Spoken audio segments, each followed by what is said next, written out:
Vamos a leer la palabra de nuestro Dios, hermanos, en esta preciosa hora. Y lo vamos a hacer en el libro de los Hechos, capítulo número 21.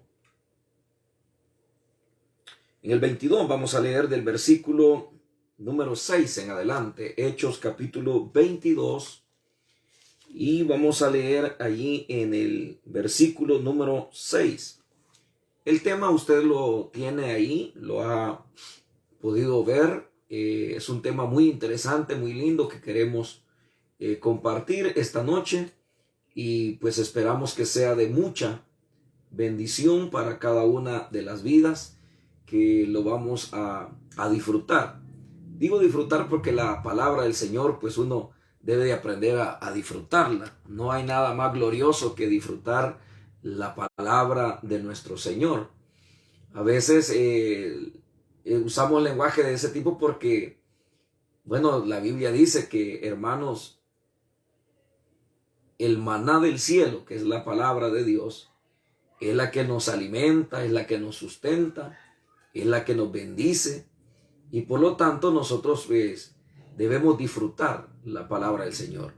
El Señor, cuando hablaba para que recibieran la palabra, los profetas le decía: come este rollo, disfrútalo, y te va a amargar el estómago, pero luego va a ser más dulce.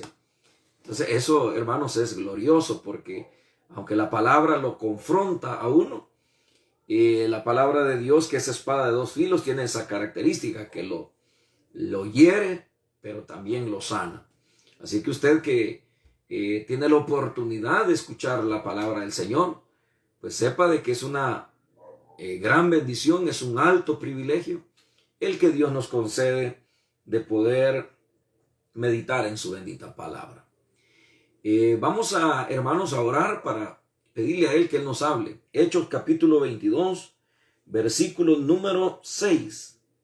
Dos preguntas que debemos hacerle a Jesús para ser usados por Él. Ese es el tema. Dos preguntas que debemos hacer a Jesús para ser usados por Él. Oremos. Padre, gracias te damos por lo grande de tu amor, de tu misericordia. Gracias te doy, Señor, por cada vida que continuamente, Señor, se conectan para recibir el consejo de tu palabra. Gracias te damos, Señor, porque eres fiel y porque cada día, Señor, son nuevas tus misericordias a favor de tu pueblo. Dios mío, hemos leído tu palabra en la esperanza de que tú tienes un mensaje para cada una de nuestras vidas. Háblanos, Dios, por medio de tu bendita palabra. Edifícanos, exhórtanos, consuélanos, ministranos, Dios. Nuestro corazón está dispuesto para recibir tu santa y bendita palabra. En el nombre de Jesús atamos toda fuerza del maligno, y que tu gracia, Señor, que es infinita, Señor, alcance las vidas, alcance los corazones de aquellos que van a recibir tu palabra. Por Cristo Jesús, gracias. Amén, Señor. Y amén. Hermanos, nos quedamos en la semana pasada, el día jueves, en los últimos versículos que leímos fueron los últimos del capítulo 22, o los primeros del capítulo 22, donde vimos la defensa de Pablo, o donde comienza la defensa de Pablo. No obstante, pues nos adelantamos algunos versículos del capítulo número 22 para terminar el 21, porque estaban enlazados.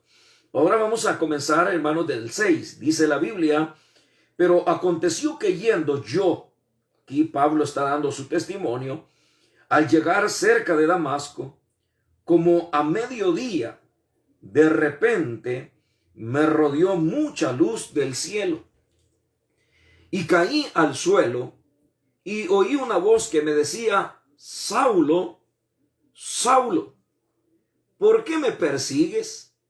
Yo entonces respondí: ¿quién eres, Señor? Y me dijo: yo soy Jesús de Nazaret, a quien tú persigues. Y los que estaban conmigo vieron a la verdad la luz y se espantaron, pero no entendieron la voz del que hablaba conmigo. Y dije, ¿qué haré, Señor? Y el Señor me dijo, levántate y ve a Damasco, y allí se te dirá todo lo que está ordenado que hagas. Y como yo no veía a causa de la gloria de la luz, llevado de la mano por los que estaban conmigo, llegué a Damasco. Entonces, uno llamado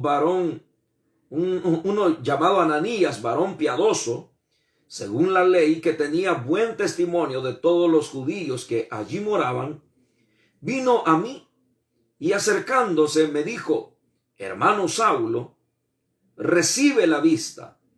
Y yo en aquella misma hora recobré la vista y lo miré.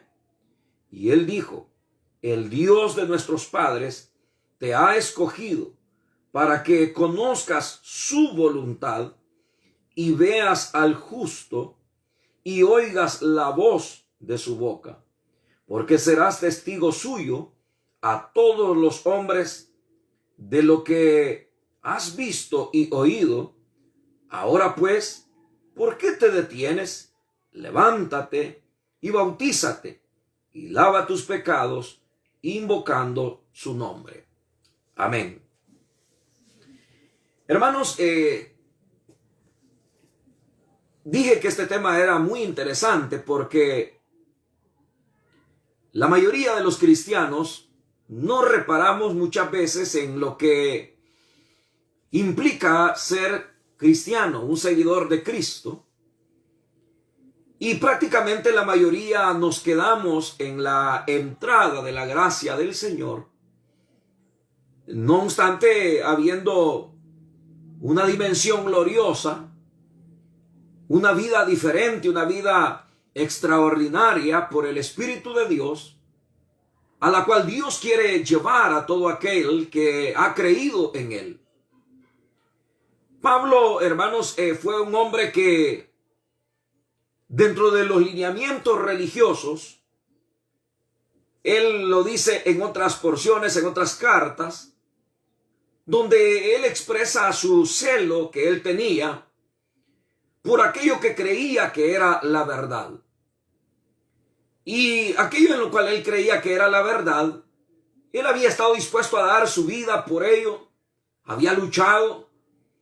Y ahora que él tiene el encuentro con la verdad, porque él le dice a los Gálatas que lo que él creía eran tradiciones de sus padres.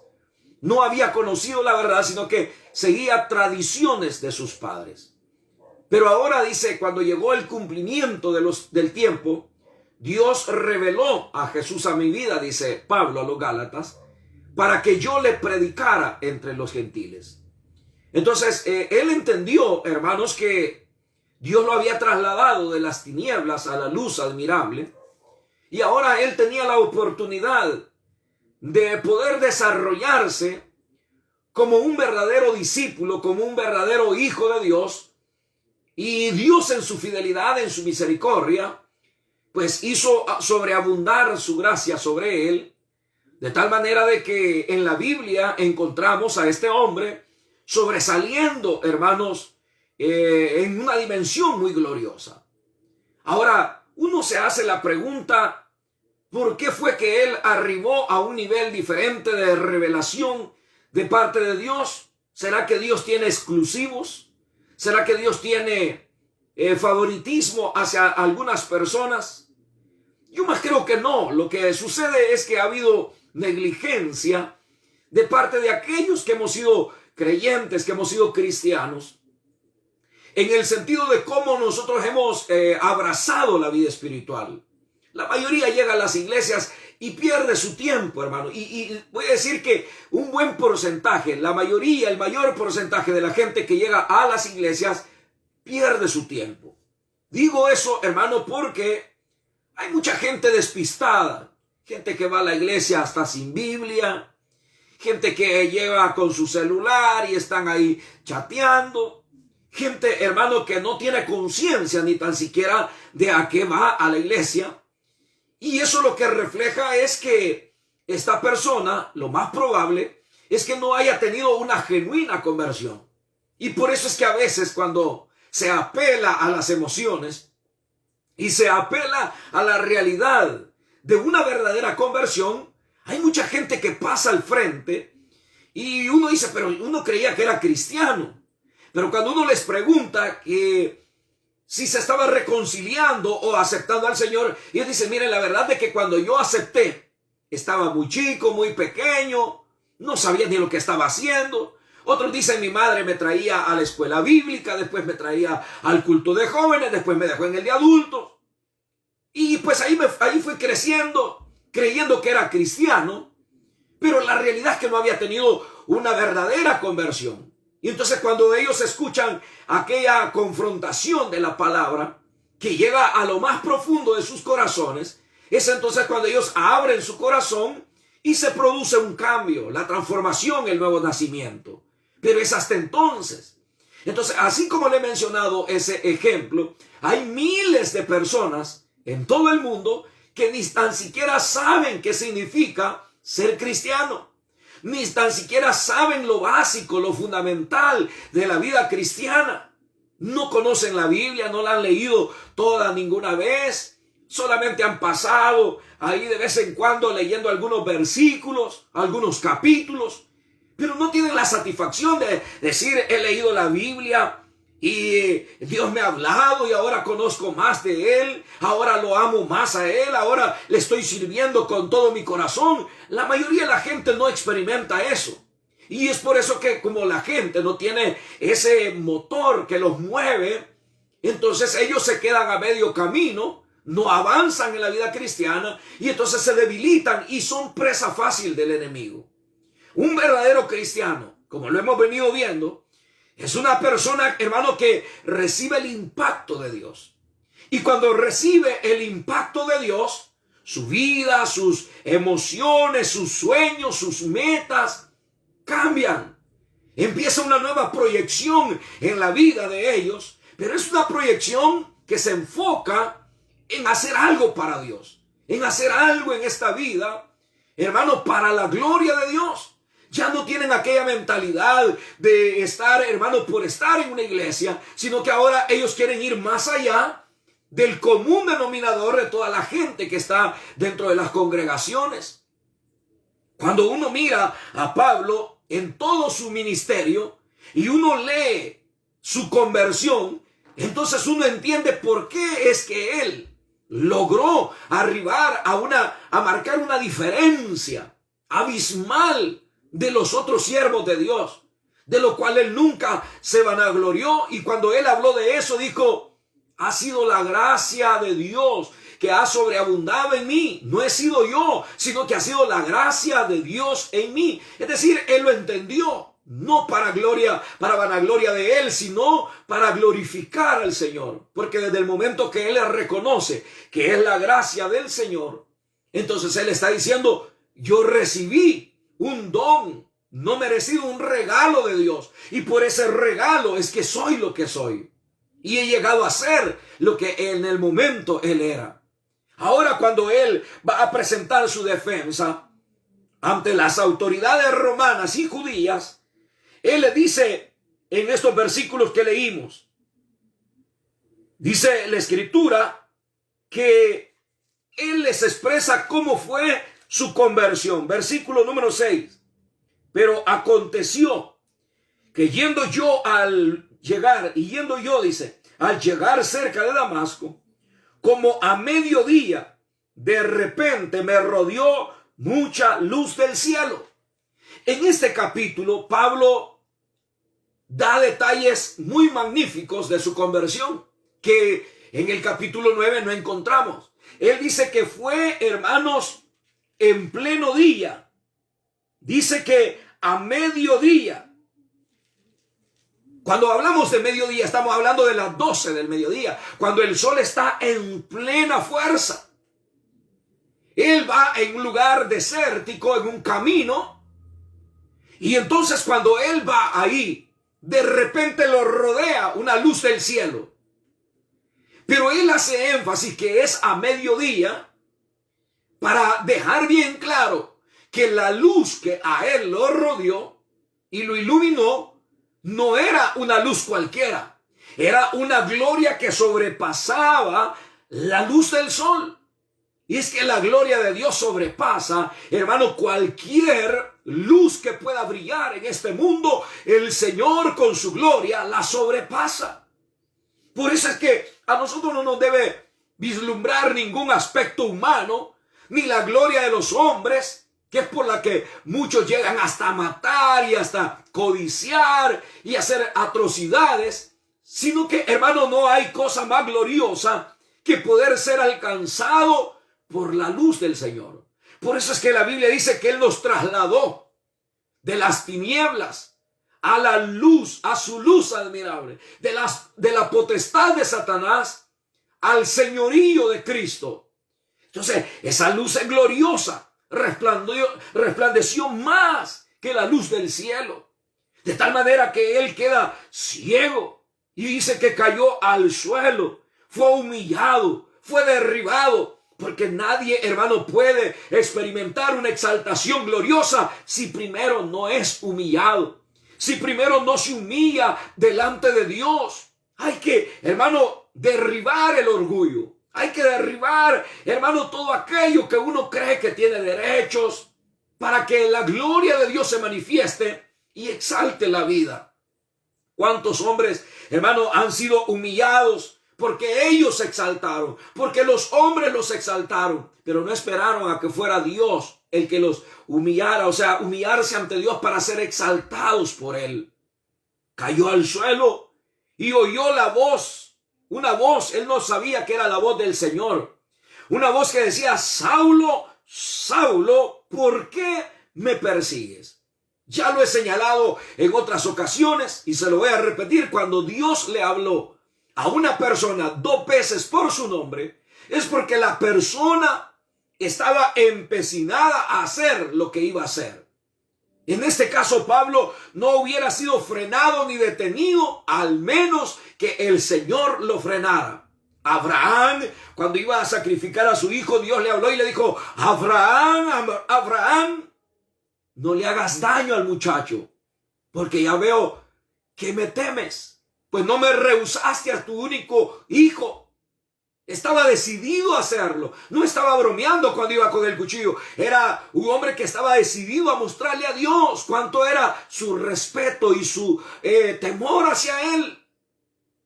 Ahora los cristianos como que bromean y hacen medios pactos con Dios. Y hasta cantan: hacemos hoy ante tu altar un compromiso de vivir en santidad. O hacemos un pacto con Dios, pero a la hora de las horas ese pacto no existe. Las personas vuelven a hacer lo mismo, las personas no cambian. Pero en el caso de Abraham estaba decidido. Otro caso, Moisés, capítulo 3 del Éxodo. El Señor se le aparece en la zarza, en una llama. Y él va, Moisés, a ver aquella gloria, aquella luz que resplandecía en medio de la zarza. Y cuando él va, le habla a Dios y le dice: Moisés, Moisés, no te acerques, quita el calzado de tus pies, porque el lugar donde estás, tierra santa es. Estaba decidido a ver la gloria de Dios, pero iba en condiciones no óptimas. El Señor tenía que cambiarlo, transformarlo, para que pudiera estar en óptimas condiciones en la presencia del Señor. Ahora, cuando Saulo oye la voz del Señor que le dice: ¿por qué me persigues? Esas palabras eran para que él analizara. En primer lugar, ¿a quién estaba persiguiendo Saulo? Saulo estaba persiguiendo a los cristianos. Andaba arrastrando a los cristianos. Andaba metiendo a la cárcel a los hijos de Dios. Pero a Jesús él no lo conocía. Probablemente tenía noción de algo que había pasado con él. Pero ahora está oyendo, está escuchando la voz del Señor que le decía: Saulo, Saulo, ¿por qué me persigues?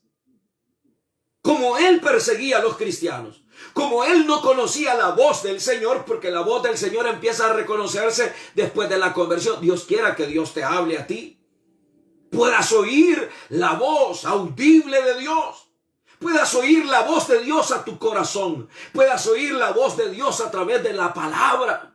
Porque nadie, hermano, queda insensible a la voz del Señor cuando Él se revela a nuestras vidas. Ahora, Él está escuchando la voz, pero no lo conoce. Y aquí viene la primera pregunta. Acuérdese del tema. 2 preguntas que se deben hacer a Jesús para ser usados por Él. 2 preguntas a Jesús para ser usados por Él. La primera que Pablo hace, el versículo 8, yo entonces respondí, ¿quién eres, Señor? Oiga esa expresión, ¿quién eres, Señor? Usted ya ha escuchado que en este tiempo lo que el César demandaba era que dijeran, Jurios César, mi Señor el César. Y otro que expresara esa expresión a otra persona era catalogado como traición al mismo imperio. Ahora, si usted quiere, general, un soldado, voy a decir de la religión, un ciudadano romano, está diciendo, ¿quién eres, Señor? Oiga, o sea, él está preguntando, ¿quién eres, Señor? Pero le está diciendo a Jesús. Esa pregunta que él hace, ¿quién eres, Jesús? Nosotros probablemente jamás se la hemos hecho al Señor. Y hay muchos cristianos que no se la hacen. Y la Biblia, hermano, nos enseña que el que mira a Jesús puede ver al Padre. El que oye a Jesús puede oír al Padre. Entonces, cuando nosotros llegamos a conocer a Jesús, no es, hermano, en el sentido cuando levantamos la mano y pasamos al frente, que hoy ya no se hace por el temor al coronavirus. Y entonces, ahora solo levanta la mano y ahí llega un diácono a orar y dice, bueno, repita conmigo la oración del penitente de Romanos 10:9. Que confiese que Jesús es el Señor y que Dios le levantó de los muertos. Y entonces ya es algo. Pero la realidad es, ¿será que esa persona conoce a Jesús? La realidad es que no lo conoce. Ahí lo que ha hecho es un acto de fe, un paso de fe que le abrirá la puerta para conocer a Jesús. Como dice Oseas capítulo 6, creo que dice, y conoceremos y proseguiremos en conocer al Señor. Es decir, la vida de todo buen cristiano debe de enfocarse en conocer a Jesús. ¿Quién es Jesús? ¿Quién es Jesús para usted? Para algunos es el colocho. Para otros es ellos dicen su Señor. Pero ni tan siquiera entienden el valor que tiene esa palabra. Señor. Porque cuando se le decía Señor a una persona, ese lenguaje lo usaban los esclavos. Y más que todo los usaban aquellos que estaban agradecidos con sus amos. Habían vivido toda la vida con ellos. Sus amos se habían comportado bien con ellos. De tal manera que aunque había un momento cuando a ellos los dejaban libres para que se fueran, ellos se fueran a otras naciones, ellos no abandonaban a sus amos, al contrario, decían, tú eres bueno, mi Señor, de tal manera que yo no me quiero ir, quiero seguir contigo, en tu casa, servirte. Y entonces venía el amo, le horadaba la oreja, y entonces esa persona se convertía en esclavo para siempre de su Señor. Entonces, ser Señor, o sea, decirle a alguien, tú eres mi Señor, eso implica, hermano, que la voluntad, la vida, las emociones, los proyectos, las metas, todo lo que uno es y pretende ser en la vida, está bajo el reconocimiento de que Él es nuestro Señor. Que si Él lo permite, Él lo va a hacer. Nos va a permitir arribar a ese nivel de desarrollo en la vida, si Él como nuestro Señor lo permite, porque Él es el que gobierna. Y debe de gobernar nuestros pensamientos, nuestras emociones, todo nuestro ser lo debe de gobernar el Señor.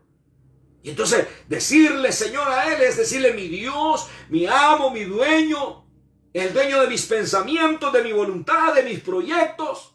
Ahora Saulo le dice, ¿quién eres, Señor? Yo quiero saber quién es el que me ha derribado. Yo quiero saber quién es el que me ha rodeado con esa luz gloriosa. Yo quiero saber quién es el Hijo de Dios. ¿Quién eres, Señor? Y entonces en esa expresión, en esa pregunta, viene la respuesta del Señor. Y le dice, yo soy Jesús, a quien tú persigues. Oiga, yo soy Jesús. Yo soy tu Salvador, porque Jesús significa Salvador. Yo soy tu Salvador y me estás persiguiendo. Estás oponiéndote a mí. Y entonces, eso, hermano, de decirle quién eres, es querer conocer al Señor. ¿Cuánto conocemos a Jesús? Nosotros tenemos un tema doctrinal que se llama la deidad de Cristo, la deidad del Espíritu Santo. Pero cuando arribamos a la deidad de Cristo, enseñamos bíblicamente que Él es Dios, que Él es soberano, que Él es omnipotente, que Él es omnisciente, Él es omnipresente.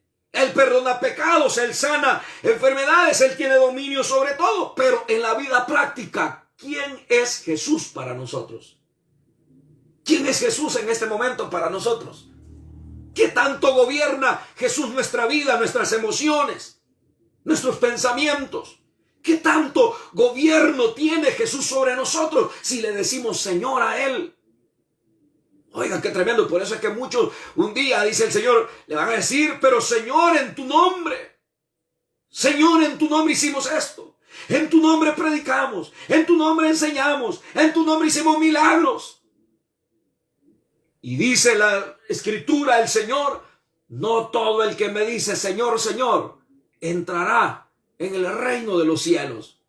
Porque esa expresión decirle Señor implica, hermano, y se lo vuelvo a repetir, que todo nuestro ser esté subyugado, rendido a los pies de ese Cristo glorioso que es Dios. No lo conocemos, y si lo conocemos teóricamente, pero en la práctica. ¿Se acuerda cuando el Señor calmó la tempestad? Que los discípulos lo despertaron porque se estaban ahogando, se iban a ahogar, y despiertan al Señor. Señor, ¿no te das cuidado que perecemos? Cualquiera diría, ellos tenían confianza que el Señor podía salvarlos. No, es como que le estén diciendo, Señor, nos vamos a ahogar, haz algo. Esas son las palabras de los apóstoles, de los discípulos en la barca. Pero el Señor se levanta y le dice, ¿por qué estáis amedrentados, hombres de poca fe? Y parándose ante la tempestad, dijo, mar, viento, calla y mudece. Y se hizo grande bonanza. Y entonces Pedro, al ver aquello, y los discípulos dijeron, ¿quién es este? Que aún el mar y los vientos le obedecen. En la teoría, en el conocimiento, ellos podían pensar que era Dios. Pero en la práctica no lo habían visto y ahora lo están viendo glorioso a Jesús, dándole órdenes a la naturaleza. Necesitamos conocer a Jesús. En nuestra vida personal necesitamos conocer a Jesús. Esto no es colectivo, esto es personal. A mí no me interesa, hermano, si la iglesia global no entiende esta verdad. Me interesa saberla yo y presentársela a usted. Si usted la entiende y arriba a ese nivel de, hermano, de saber quién es Jesús para usted. ¿Quién es Jesús cuando estás enfermo? ¿Es tu sanador? ¿Quién es Jesús cuando tienes necesidad económica? ¿Es tu proveedor? ¿Es Yahvé Jireh? ¿Quién es Jesús cuando estás en temores? Él es tu Salvador. ¿Quién es Jesús cuando estás triste? Es tu consuelo. Es el consolador de tu vida. ¿Quién eres, Señor? Le pregunta Saulo. Y el Señor, muy caballero, le dice, yo soy Jesús, a quien tú persigues. Luego, versículo 10. Viene la segunda pregunta. Y dije, ¿qué haré, Señor? Él estaba acostumbrado a decir esas palabras a los alguaciles, a los sumos sacerdotes, al imperio romano, pero ahora él tiene un nuevo jefe, ahora él tiene un nuevo gobernante, y ahora él sabe que se debe a él y que las órdenes las va a recibir de él, que todo lo que él va a ser dirigido por él. ¿Por qué muchas veces, hermano, nos va mal a los cristianos? Porque nos desligamos, nos desconectamos del señorío de Cristo. Entonces decimos que Él es nuestro Señor, pero no le decimos: Señor, ¿qué haré en esta situación? ¿Qué hago en este problema? En este problema familiar, ¿qué hago, Señor? Siempre queremos hacer nuestra propia voluntad, queremos tomar nuestras propias medidas, pero no le decimos al Señor: ¿qué hago, Señor? Y el Señor siempre, a través de su palabra, nos va a decir lo que Él quiere que hagamos. ¿Pero por qué muchas veces no consultamos a Dios en oración ni por la palabra? Porque no queremos oír su voz. No queremos decirle: ¿qué hago, Señor? Si tan solo, hermano, tuviéramos la sencillez, la humildad para decirle: Señor, ¿qué hago en esta situación? ¿Qué hago en este problema familiar? ¿Qué hago en esta necesidad? Dios siempre nos respondería. Como le responde a Saulo. Saulo está conociendo al Señor y ahora le dice: ¿qué haré, Señor? ¿Qué quieres que yo haga? Dice en el capítulo 9 de Hechos. ¿Qué quieres que yo haga? Y aquí dice: ¿qué haré, Señor? Y el Señor le responde y le dice: levántate y ve a Damasco, y ahí se te dirá todo lo que está ordenado que hagas. Que hagas. Y como yo no veía nada, no veía a causa de la gloria de la luz, llevado de la mano por los que estaban conmigo, llegué a Damasco.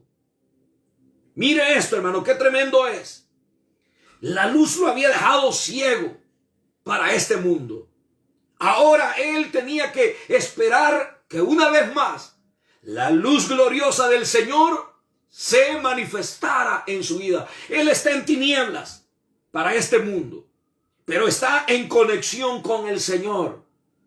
Y el Señor le dice: ve ahí a Damasco, ahí se te va a decir lo que tienes que hacer. Y dice que él no veía. Lo llevan a Damasco. Pero hay, hermano, esta expresión en el versículo número 10, la parte final: ahí se te dirá todo lo que está ordenado que hagas. Ahí está el plan completo.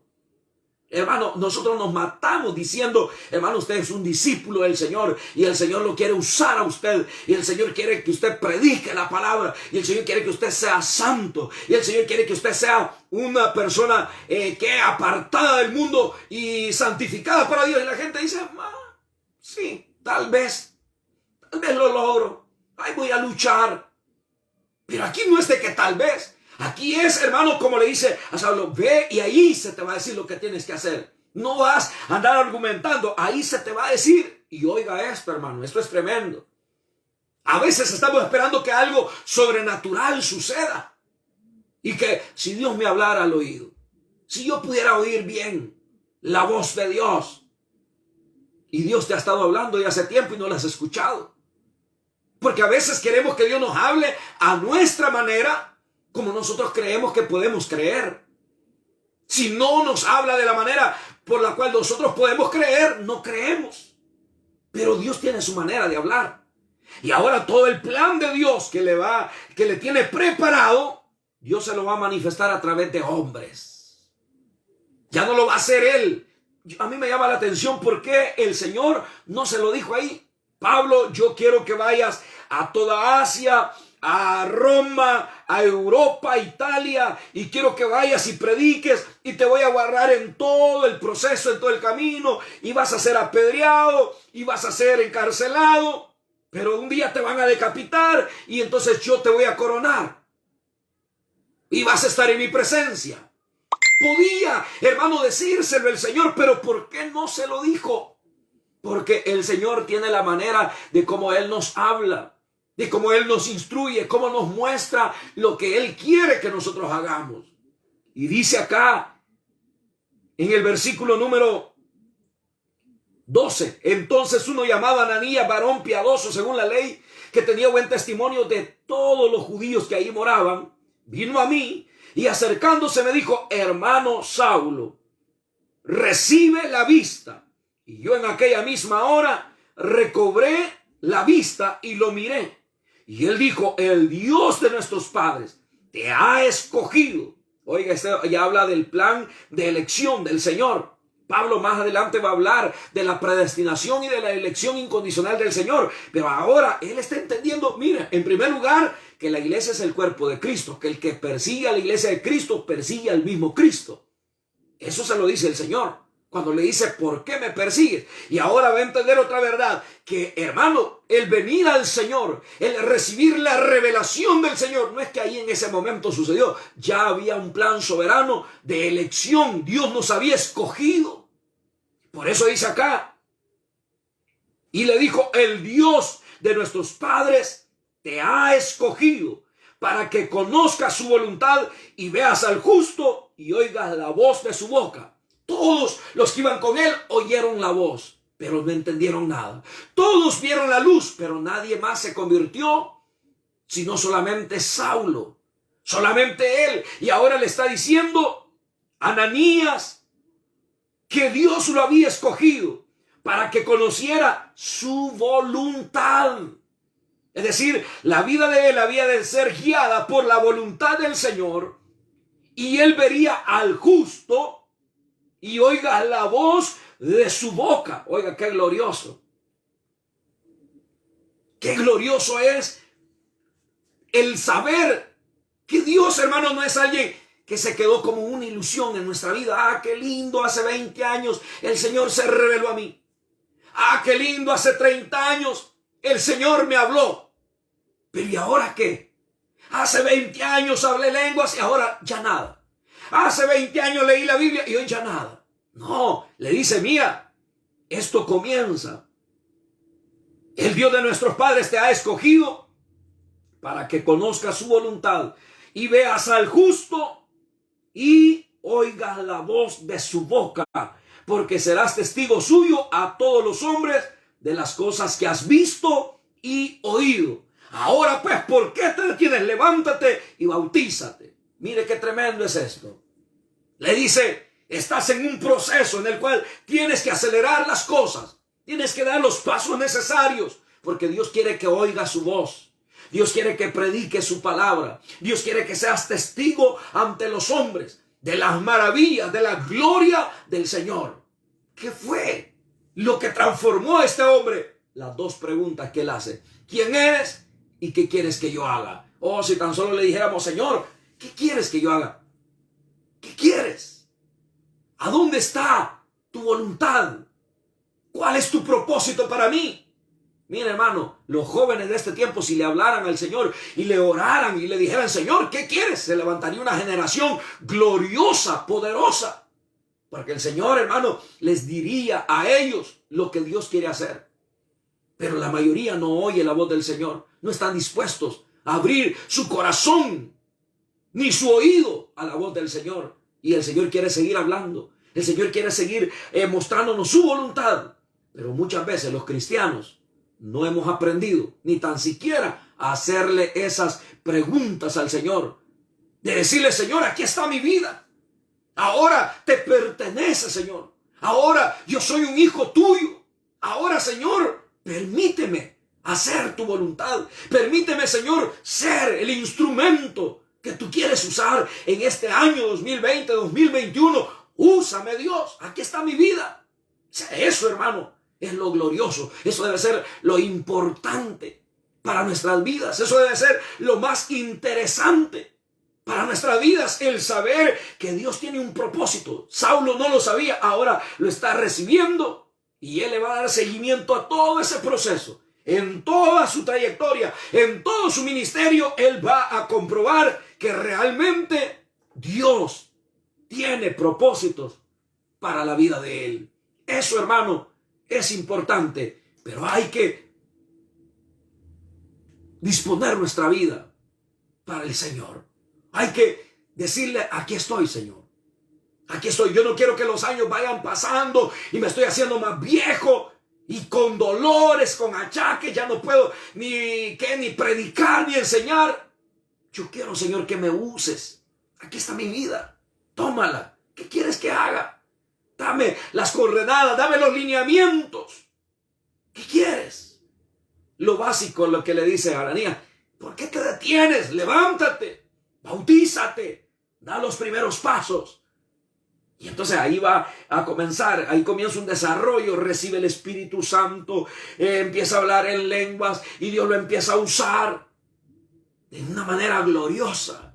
Él es el único que habla de los 9 dones y dice que él tenía los dones de Dios, que hablaba más lenguas que todos. ¿Por qué? Porque fue un hombre que aprendió, hermanos, a entender la voluntad de Dios. 2 preguntas. ¿Quién eres? Jesús. ¿Quién eres, Señor? ¿Y qué plan tienes para mí? ¿Cuál es tu propósito? ¿Por qué me has cambiado? ¿Por qué te has revelado a mí? Eso es lo más glorioso.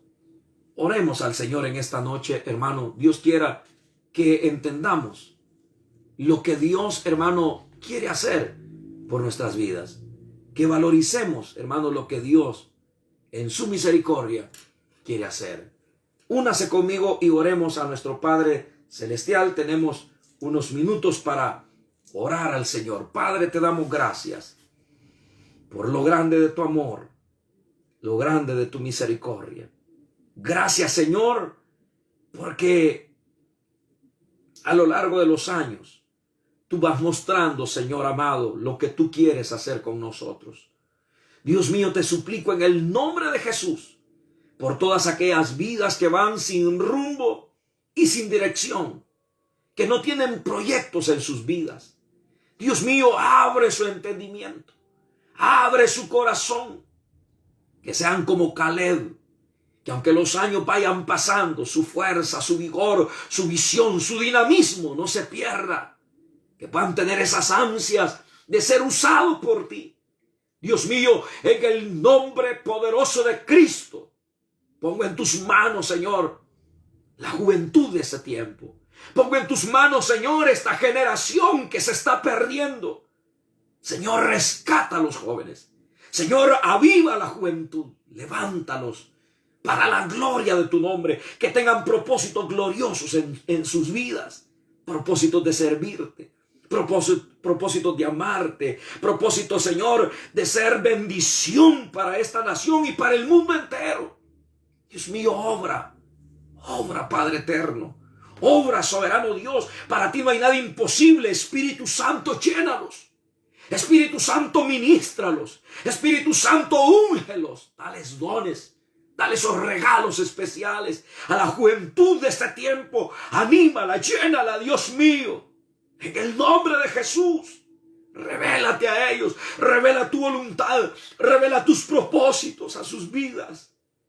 En el nombre poderoso de Jesús, en el nombre poderoso de Jesús, ahora sean impactados, sean llenos de tu espíritu.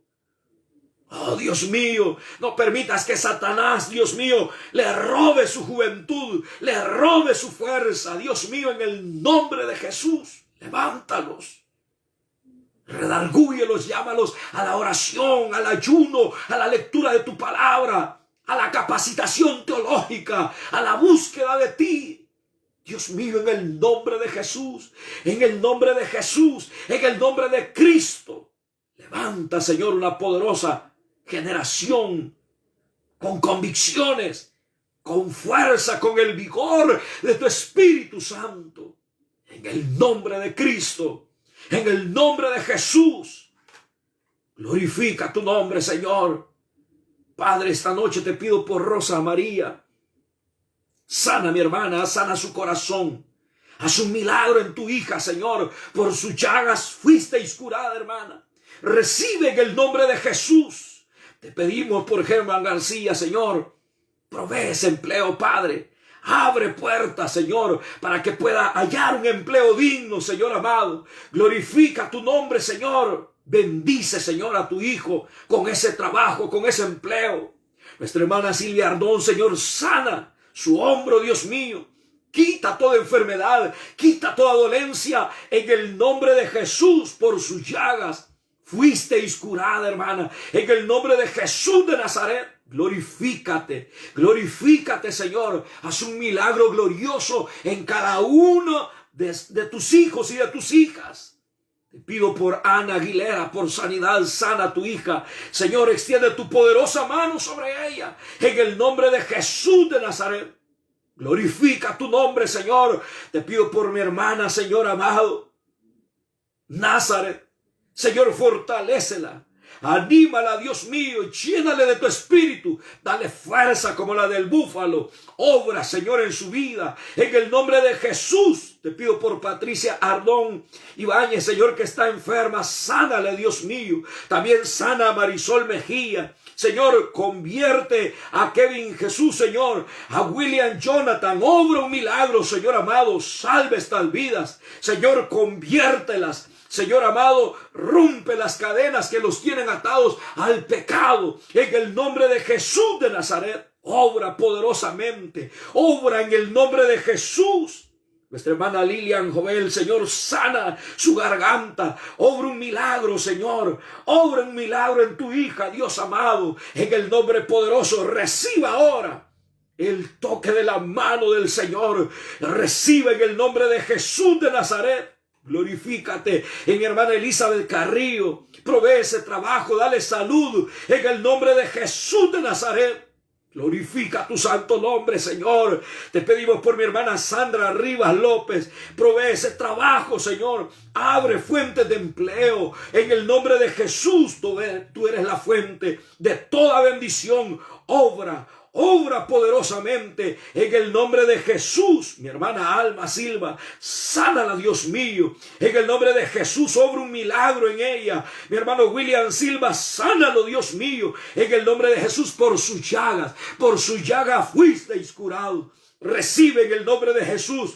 Te pido por Samuel Gamero, Señor. Obra, Dios mío. Obra un milagro, Señor amado. Glorifícate, pon sueños, anhelos de servicio y de entrega, Señor. En el nombre de Jesús, glorifícate, Padre, en ese joven. Obra, Dios mío.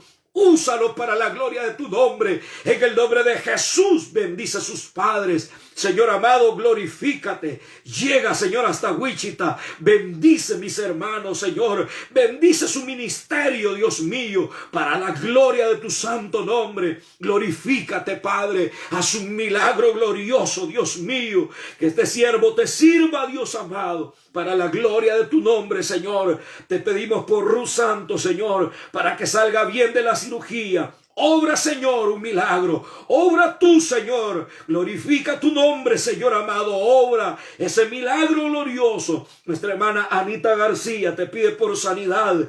Obra, Dios mío. Señor, reprendo toda enfermedad, toda dolencia, Dios mío, en el nombre de Jesús. Por sus llagas fuisteis curada. Por sus llagas recibe ahora en el nombre de Cristo Jesús. Mi hermana Elba Martínez, sánala, Señor. Sana a su familia. Obra con poder, Señor. Quita toda dolencia, toda enfermedad de esta familia. Para la gloria de tu nombre te pedimos por Jesús Ramírez. Señor, por provisión de empleo, abre los cielos. Abre los cielos, que cuando llame a la puerta se le abran esas puertas de empleo en el nombre de Cristo, en el nombre de Cristo, en el nombre de Jesús. Bendice tu iglesia.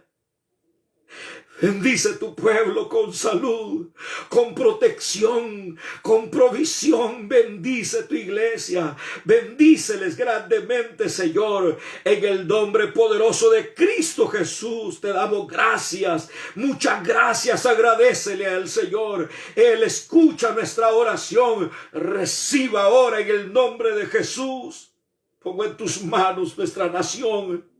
Bendice el presidente, bendice su gabinete de gobierno, bendice su familia, bendice la Asamblea Legislativa, bendice el Poder Judicial. Señor, ten misericordia de las autoridades, ilumínalo, Dios, para que puedan sacar adelante este país. Quita todo espíritu de corrupción, de maldad, de envidia, de codicia. En el nombre de Jesús, espíritu de odio, en el nombre de Jesús los echo fuera. fuera en el nombre de Jesús. Que tu palabra corra con poder, que miles de almas, millones de almas sigan siendo alcanzadas para la gloria de tu santo y bendito nombre. Obra, Espíritu Santo, fluye, Señor.